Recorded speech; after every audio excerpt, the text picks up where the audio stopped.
Jess Turner thought her new job managing Parkside Apartments would be the break she needed. Decent pay and a rent-free unit. It was an old brick building, the kind that groans in winter and echoes in the dark.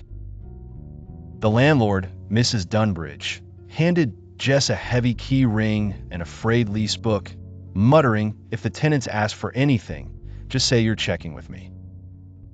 Jess smiled, eager for a fresh start. The first 3 weeks, Jess only dealt with the usual odd requests: a clogged drain, a lost package, odd smells in the hallway. But apartment 7B was different. The previous manager had scribbled "Do not disturb" after 9 p.m. and read across its file. Jess dismissed it, surely just the rantings of someone superstitious. On a Monday evening, as rain hammered the building, a tenant named Marcus, glassy-eyed and anxious, showed up at Jess's office.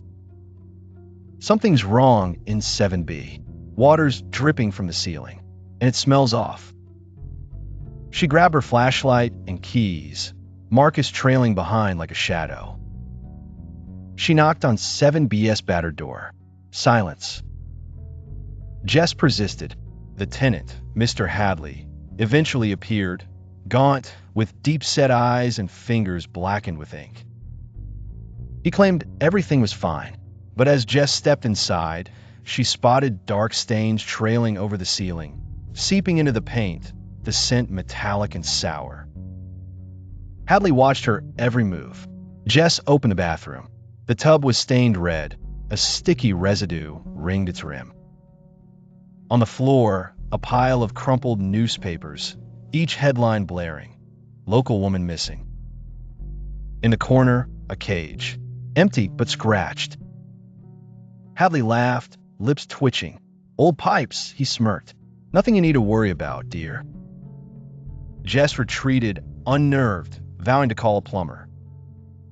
That night, Marcus tapped at her door, shaking.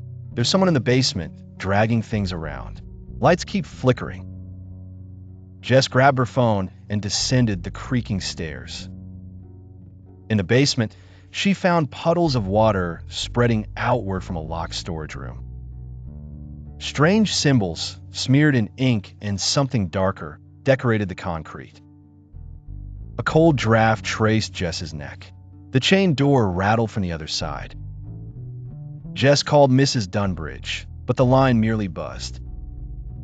The next morning, Hadley had vanished. Unit empty, furniture overturned, streaks of red leading out the fire exit. Police found no trace of him, but the newspapers in 7B matched those from a year-old unsolved case. Marcus moved out a week later, claiming he saw Hadley's shadow at every corner, heard scratching behind his walls, and found one of his cats missing.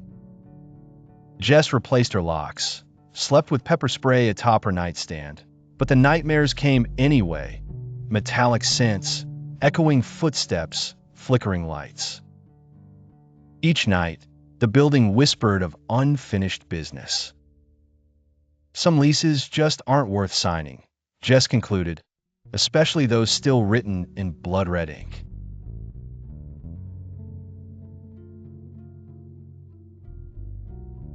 Night falls over West Grove Towers, that chipped monument to mid-century optimism now cradling the dreams and secrets of hundreds.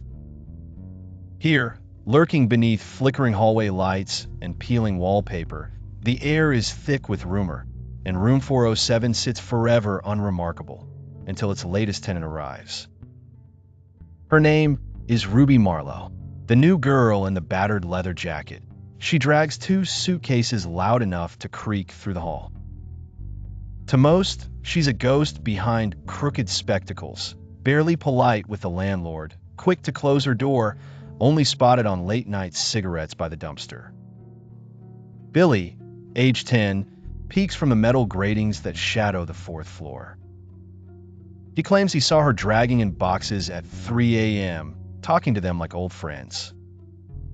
Mrs. Chernow, professional snoop and resident gossip, swears she heard the clinks of glass and strange music leaking through the walls. The calendar falls to October 13th, Friday, when it begins. The dog from room 409 won't stop barking after sundown, pawing at Ruby's door. Light bulbs blow in succession. 3 tenants say their keys don't fit. Little Billy, bribed with candy, reports red stains tracked into Ruby's carpet. 2 nights later, a foul stench snakes through the vents. The super, Lou, shrugs it off as bad plumbing, until he finds his spare keys missing. That same night, Mrs. Chernow gathers her best evidence. She records a plaintive moan from the pipes beneath Ruby's bathtub, the wailing deep and guttural, not of anything alive. West Grove's walls grow thinner. Tenants whisper that Ruby never leaves by day. Her face appears only in the shimmer of static from channel not found. Footsteps pace ceaselessly overhead, even when she's spotted smoking curbside. On Halloween, the building holds its tepid monster mash. Ruby enters clad in black, mouth a carved frown, eyes hollow as she lingers by the punch bowl.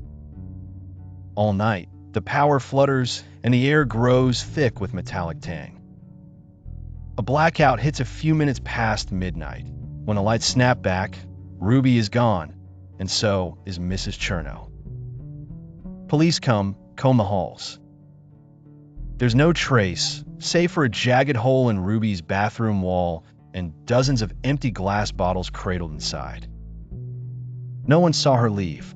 Her suitcases remain, with one, inexplicably, heavier now than before. Mrs. Chernow is declared missing. West Grove's tenants move out one by one, unable to sleep, haunted by sounds and breezes that chill even the summer air. A year later, room 407 stays silent, unrented, its lock rusted tight, except for the ghost of a radio static and the scent of old cigarettes and rumors murmured between walls about what happened to the tenant and her horror.